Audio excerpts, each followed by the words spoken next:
Hello everyone, welcome back to this channel. And so as you all know, IBPS announced its prelims result and thankfully I cleared it. And congratulations to all the aspirants जिसका IBPS PO का prelims clear हो गया है और जिनका नहीं हुआ है I think उनको इतना टेंशन लेने की बात नहीं है क्योंकि there are so many examination aligned in this year like RRB PO का एग्ज़ाम अभी बाकी है, RRB क्लर्क का एग्ज़ाम अभी बाकी है, अगर किसी ने LIC AAO का दिया मतलब फेल किया है तो उनका एग्ज़ाम भी है अभी और IBPS क्लर्क का एग्ज़ाम भी है। तो बाकी के काफ़ी एग्ज़ाम जो हैं वो अभी लाइन से रखे हुए हैं। तो अपनी जो स्टडी है उसको कंटिन्यू करना है और अच्छे से पढ़ना है कि आपकी जो मिस्टेक्स आपने की थी प्रीलिम्स एग्जामिनेशन में वो अवॉइड करें आप आगे के एग्ज़ाम में। So let's talk about my mains strategy. जैसे कि मेरा लास्ट ईयर का जो मेंस था वो क्लियर हुआ था लेकिन इतना कुछ खास मैंने स्कोर नहीं किया था। जो मैंने मिस्टेक की थी उनके बारे में थोड़ी बात कर लेंगे और मैं अपना स्कोर कार्ड भी बता दूंगी कि मैंने कितना स्कोर किया था out of the total marks and sectional 10 जो भी है मैं पूरा अपना स्कोर कार्ड यहाँ लगा दूंगी तो आप आराम से चेक कर लें। तो this is my score card. Reasoning में मैंने स्कोर किया है 9.75। आई वॉज स्टक बिकॉज एक पजल थी 6 जो अपोजिट में बैठे रहते हैं नॉर्थ और साउथ फेस करके और उसमें वेरिएबल दिया हुआ था। वो काफ़ी ईजी होती है और मेरे मतलब अंडर है करने में। मैंने काफ़ी ऐसी जो पजल्स हैं मुझे ईजी लगती हैं करने में तो मैं उसमें स्टक हो गई। लाइक आई थिंक मैंने उसको 2 बार अटैम्प्ट किया लेकिन फिर भी नहीं बनी। आई थिंक मैंने कोई भी लाइन को रिपीटेडली वही पढ़ रही थी जो मैं समझ रही थी। ऐसा होता है काफ़ी बार आप जो एक लाइन पढ़ रहे हो ना उसमें लेफ्ट लिखा है ना आप राइट बार बार पढ़ रहे हो, उसको कितनी बार भी पढ़ोगे पता नहीं क्यों। आई थिंक कुछ टाइम बाद उसको आप अच्छे से पढ़ोगे तो आपको वो लाइन सही दिख जाएगी कि मैंने क्या पढ़ा था। अपनी मिस्टेक पकड़ में आ सकती है लेकिन मैं उस टाइम पे इतनी ज़्यादा कॉन्शियस हो गई कि भाई इतना इजी पजल है और ये तो बिल्कुल बनने के लिए ही दिया हुआ है तो क्यों नहीं बन रहा है। उसकी वजह से मेरे रीजनिंग में मार्क्स जो हैं वो ड्रॉप हो गए। देन जीएस की बात कर लें तो जीएस में मैंने सिर्फ 6 स्कोर किया है, बहुत ही गंदा स्कोर है लेकिन क्या कर सकते हैं। फिर उसके बाद इंग्लिश जो थी काफ़ी इजी थी, मैंने 21.25 स्कोर किया है। और उसके बाद आता है अपना क्वांट भी बेटर हो सकता था लेकिन मैंने ठीक है जितना स्कोर किया है वो मैं ठीक हूँ, उससे सेटिस्फाई हूँ। लेकिन रीजनिंग का स्कोर बहुत अच्छा हो सकता था, आराम से नंबर बढ़ जाते मेरे 5-6 बट कोई बात नहीं। फिर उसके बाद है डिस्क्रिप्टिव के जो 2 टॉपिक, एक लेटर आता था एक ऐसे, तो जो टॉपिक दिए हुए थे वो बहुत ही ईजी था। मैंने जो है वो अटेम्प्ट किया था ऐसे में जिसमें था कि आपकी जो वर्क लाइफ है और जो भी जहाँ भी काम करते हैं उसमें एक्सरसाइज और मतलब इसको इंक्लूड करना चाहिए as a work life balance के लिए। तो उसको तो मैं काफ़ी अच्छे से लिख सकती थी क्योंकि जैसे इंडिया में जो योगा है और एक्सरसाइजेस वगैरह हैं, इतने आसन्स हैं, मैंने पहले अच्छे से इंट्रोडक्शन दिया इन सब चीज़ों का। फिर उसके बाद मैंने मतलब काफ़ी कुछ लिखने का था उसमें कि जैसे क्या प्रॉब्लम्स होती हैं अगर आप ज़्यादा लेट सेटिंग करते हो, वर्क फ्रॉम होम में भी क्या क्या प्रॉब्लम्स हैं, फिर आप ऐसे इसको ओवरकम कैसे कर सकते हो। सेमिनार्स वगैरह हैं और कुछ आप ऐसे कुछ एक्टिविटीज़ करा सकते हो ऑफिसेस में, कभी कभी प्रोग्राम्स करा सकते हो, योगा सेशंस करवा सकते हो कभी कभी। तो मैंने वो अच्छा खासा लिख लिया था इसलिए उसमें मेरे नंबर अच्छे आए हैं। और ऐसे जो था वो ईजी था लेकिन मुझे टॉपिक अभी याद नहीं आ रहा है तो ऐसे करके ये मेरा डिस्क्रिप्टिव अच्छा हो गया था। तो ओवरऑल मैंने 66 अटैम्प्ट किए थे मुझे याद है और मैं बिल्कुल भी होप में नहीं थी कि मेरा मेंस क्लियर हो जाएगा क्योंकि 66 not that great attempt but मेरी एक्यूरेसी जो थी वो ठीक थी। जितना मैंने अटैम्प्ट किया था उस हिसाब से मेरे जो नंबर थे वो out of the cut off के ऊपर ही आए हैं। तो मेरा जो था मेंस क्लियर हो गया।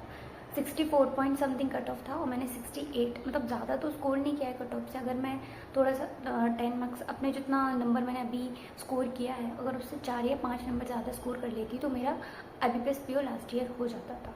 लेकिन क्या कर सकते हैं, कोई बात नहीं।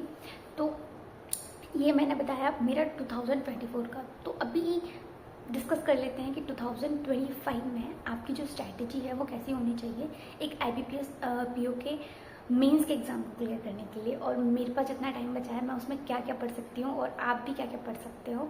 Let's talk about it.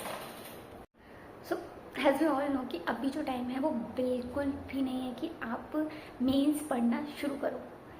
ये जो टाइम है आपके 15 से 12 दिन बचे हैं, आप इसमें मीन्स शुरू ही नहीं कर सकते कि मैं स्टार्ट करूँ और मैं क्लियर कर लूँ। आपको पहले से ही पढ़ना था। लेकिन हाँ, आप स्ट्रैटेजी बना सकते हो। आप जितना भी स्कोर कर रहे हो उसको इम्प्रूव कर सकते हो और थोड़ा सा मार्क्स गेन कर सकते हो, इंक्रीज़ कर सकते हो अपने अपकमिंग एग्ज़ाम में, अपकमिंग मॉक्स में जो आप दे रहे हो। तो मैं जो स्ट्रेटजी अभी फॉलो करने वाली हूँ, मैं मतलब अपने 15 डेज़ में, मेरे पास टाइम भी कम रहता है, तो मुझे जितना टाइम मिलता है उतने में मैं क्या पढ़ सकती हूँ और आप लोग कैसे उसको यूटिलाइज़ कर सकते हो, वो बात करते हैं। तो पहले हम करते हैं रीजनिंग की। तो रीजनिंग के मैंने अभी 1-2 दिन पहले ही सेक्शन स्टार्ट कर दिए हैं मेंस के लिए। वैसे ही सारे ही मेरे लिए मतलब 3 घंटे का मॉक देना तो अभी मतलब ईजी नहीं है, क्योंकि आप अगर वर्क से आ रहे हो, काम करके आ रहे हो, 5 या 5:30 बजे फ्री हो रहे हो, तो फिर मेरे पास इतना मतलब मेरा जो मेंटल स्टेट है वो इतनी रहती नहीं है कि मैं बिल्कुल एनर्जेटिक होके एक मॉक अटेम्प्ट कर सकूँ मेंस का। तो मैं सारे जो भी सेक्शंस हैं उनके सबके मैं अपने एक एक मॉक्स लगा लेती हूँ, सेक्शनल मॉक्स, रीजनिंग का, क्वांट का, इंग्लिश का, जीएस का। और जीएस का जो भी मैं पढ़ूंगी वो सिर्फ 3 ही महीने का पढ़ रही हूँ, सितंबर, जुलाई और अगस्त। इन 3 महीनों को बहुत अच्छे से पढ़ूंगी मैं। और एक जो मैंने पहले भी वीडियो में बताया है कि जो चैनल्स मैं रिवाइज़ करती थी उनसे, उन्हीं से मैं रिवाइज़ करूँगी। और मैंने अपना जो पहले का भी पढ़ा था अफेयर क्लाउड से, इस बार भी मैं अफेयर क्लाउड से ही अपना करंट अफेयर सेक्शन है वो पढ़ रही हूँ। और डिस्क्रिप्टिव के लिए आप टाइपिंग कर सकते हो, एक डेली एक ऐसे तो इस बार नहीं आ रहा है, डेली एक सॉरी लेटर नहीं आ रहा इस बार, ऐसे तो आएगा। तो डेली एक टॉपिक पढ़ के उसके ऊपर आप लिख सकते हो। और जो अभी कॉम्प्रहेंशन आ रहे हैं वो तो शायद इजी है कि आप एक बार पढ़ोगे, समझने की कोशिश करोगे और ज़्यादा नहीं, विद इन 2 to 3 लाइन आप उसको लिख सकते हो, क्योंकि आपके पास डेटा दिया हुआ है, आपको पढ़ना है, क्वेश्चन जो पूछ रहे हैं उनके आंसर्स लिख के देने हैं। मुझे लगता है ये थोड़ा लेटर से ईजी है, क्योंकि आप अगर कोई ऐसा टॉपिक आया जैसे कि मेरा इकोनॉमिक्स का जो कोई भी टॉपिक रहता है, या फिर जितनी भी वर्ल्ड में वॉर चल रही हैं, या फिर ट्रेड्स हैं, या फिर इकोनॉमी डाउन हो रही है, ये सब मुझे थोड़े से समझने में डिफ़िकल्ट लगते हैं, पता नहीं क्यों। और अगर इससे अलग हट के कोई टॉपिक है, ईजी है, तो आप भी कर सकते हो। और ऐसा नहीं कि मुझे लगता है तो आपको भी लगता हो, आपके लिए शायद ईजी हो वो करना। तो मेंस के लिए सिर्फ यही करना है और एक्यूरेसी पर फोकस करना है। जितने भी क्वेश्चंस होते हैं ना, आपको सारे नहीं अटेम्प्ट करने हैं, आपको सिर्फ वो क्वेश्चंस देखने हैं जो इजी हैं, आप समझ जा रहे हैं। और जितना भी टाइम आपको अलॉटेड है उसमें अगर टाइम बच रहा है तो आप ऐसे क्वेश्चंस को चूज़ करो कि वो मिनिमम टाइम लें और ज़्यादा से ज़्यादा आपको एक्यूरेसी के साथ स्कोर करवाएं।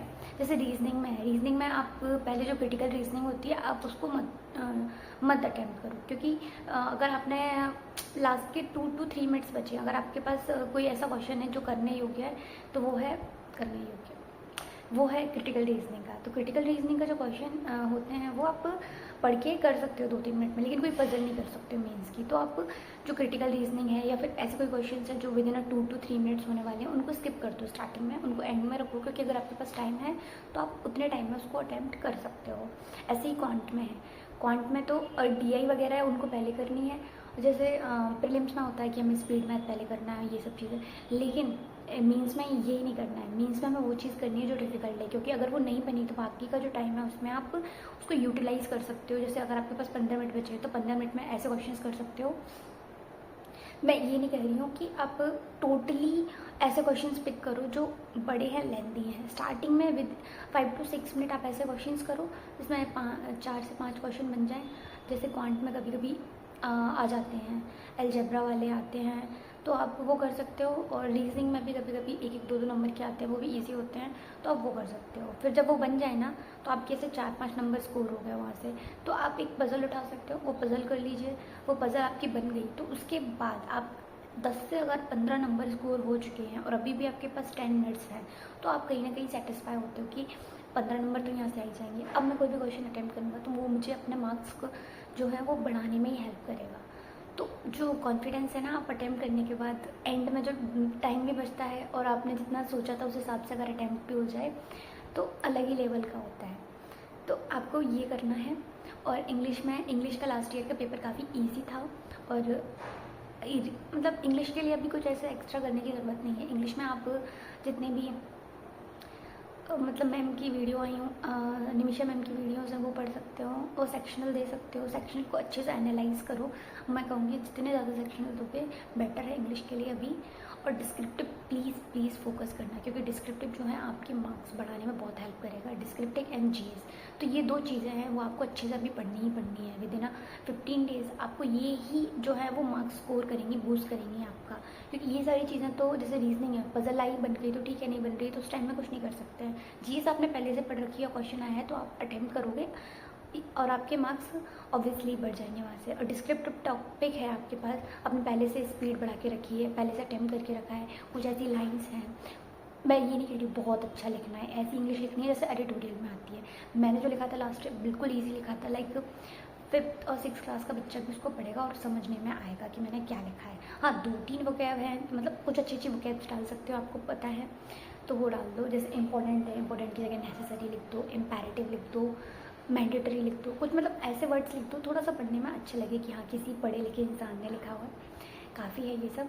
So has you all know कि जो मीन्स का एग्ज़ाम है उसमें सब सेक्शनल मार्किंग है, और सेक्शनल आपका कट ऑफ है। आपको कोई भी सेक्शन ऐसा नहीं है कि इसको नहीं पढ़ना है, इसको अच्छे से स्कूल में सारे सेक्शन है उनमें स्कोर भी करना है जितना कट ऑफ है उनका, और सारे सेक्शन को टाइम भी देना है। लेकिन अभी कुछ भी चीज़ें जो न्यू नहीं पढ़नी है आपको, जितनी भी चीज़ आप पढ़ चुके हो उनको ही अच्छे से एनालाइज करो। कोई भी ऐसा टॉपिक है क्वांट में, रीजनिंग में कि ये मेरे से नहीं बनता है तो मैं इसको पढ़ लेता हूँ, और मतलब क्वेश्चंस बनने लगे इसके। क्वांट में कोई अर्थमेटिक का टॉपिक है वो आपसे नहीं बन रहा है तो आप सोचो कि इसको पढ़ लेते हैं, अगर मीन्स में आएगा तो सॉल्व कर लेंगे। बिल्कुल कुछ भी नया पढ़ने की ज़रूरत नहीं है, आपने जो पढ़ा है उससे अर्थमेटिक में उस टॉपिक से क्वेश्चन आया तो उसको अटैम्प्ट करो अच्छे से। और कोई भी ऐसा क्वेश्चंस है नया है आपने देखा ही नहीं है, रीजनिंग में पजल है आपने देखी ही नहीं है ये कैसे बनती है या फिर बिल्कुल स्किप कर देना, क्योंकि वो क्वेश्चंस ऐसे देते हैं कि आप स्किप करो। ऐसा नहीं है कि ये आपका वहाँ पर वो देख रहे हैं कि आप कितने इंटेलिजेंट हो, ये देख रहे हैं कि आप कितने इंटेलिजेंट होकर उस क्वेश्चन को चूज़ कर रहे हो जो वहाँ पर छुपा के दिए हुए हैं, आपको अटैम्प्ट करने हैं। तो please be aware of this and take in your mind कि ये ही करने हैं, ज़्यादा ऐसा कुछ नहीं है कि मुझे सारी पजल्स करनी है, सारे क्वेश्चंस करने हैं क्वांट में, पूरा इंग्लिश अटैम्प्ट करना है, डिस्क्रिप्टिव बहुत अच्छा करना है। अब थोड़ा सा मिनिमम अटैम्प्ट करोगे, एक्यूरेसी पे ध्यान दोगे अपने, और जितना भी आपने पढ़ा है उस पर भरोसा रखो, कॉन्फिडेंट रहो, एंड बस इतना ही है मीन्स क्लियर करने के लिए। And one more thing, if you wanted to study quant DI तो आप कौशिक सर की जो मैराथन की क्लास है वो पढ़ सकते हो। उनकी जो DI है बहुत ज़्यादा मतलब डिफरेंट टाइप की DIs कराई हैं उन्होंने, और जितनी भी मतलब DI आ सकती हैं, क्वेश्चंस आ सकते हैं, और इजीली आप क्वांट अटेम्प्ट कर सकते हो मीन्स में विथ लिटिल ट्रिक्स। जैसे कि अगर कोई क्वेश्चन है वो इजीली रेशियो से हो रहा है, वहाँ से कर सकते हो। तो इजीली आप एक क्वेश्चन को मीन्स की DI को कैसे अटेम्प्ट कर सकते हो, उन्होंने सारी अपनी जो वीडियोस हैं उन्होंने अच्छे से एक्सप्लेन करके दिया है, तो आप वहाँ से DI की प्रैक्टिस कर सकते हो अपने मीन्स एग्ज़ाम के लिए। Subscribe and like this video, और जिसको भी अभी ज़रूरत है तो आप इसको प्लीज़ शेयर कीजिए। And thank you so much for watching this video and bye bye.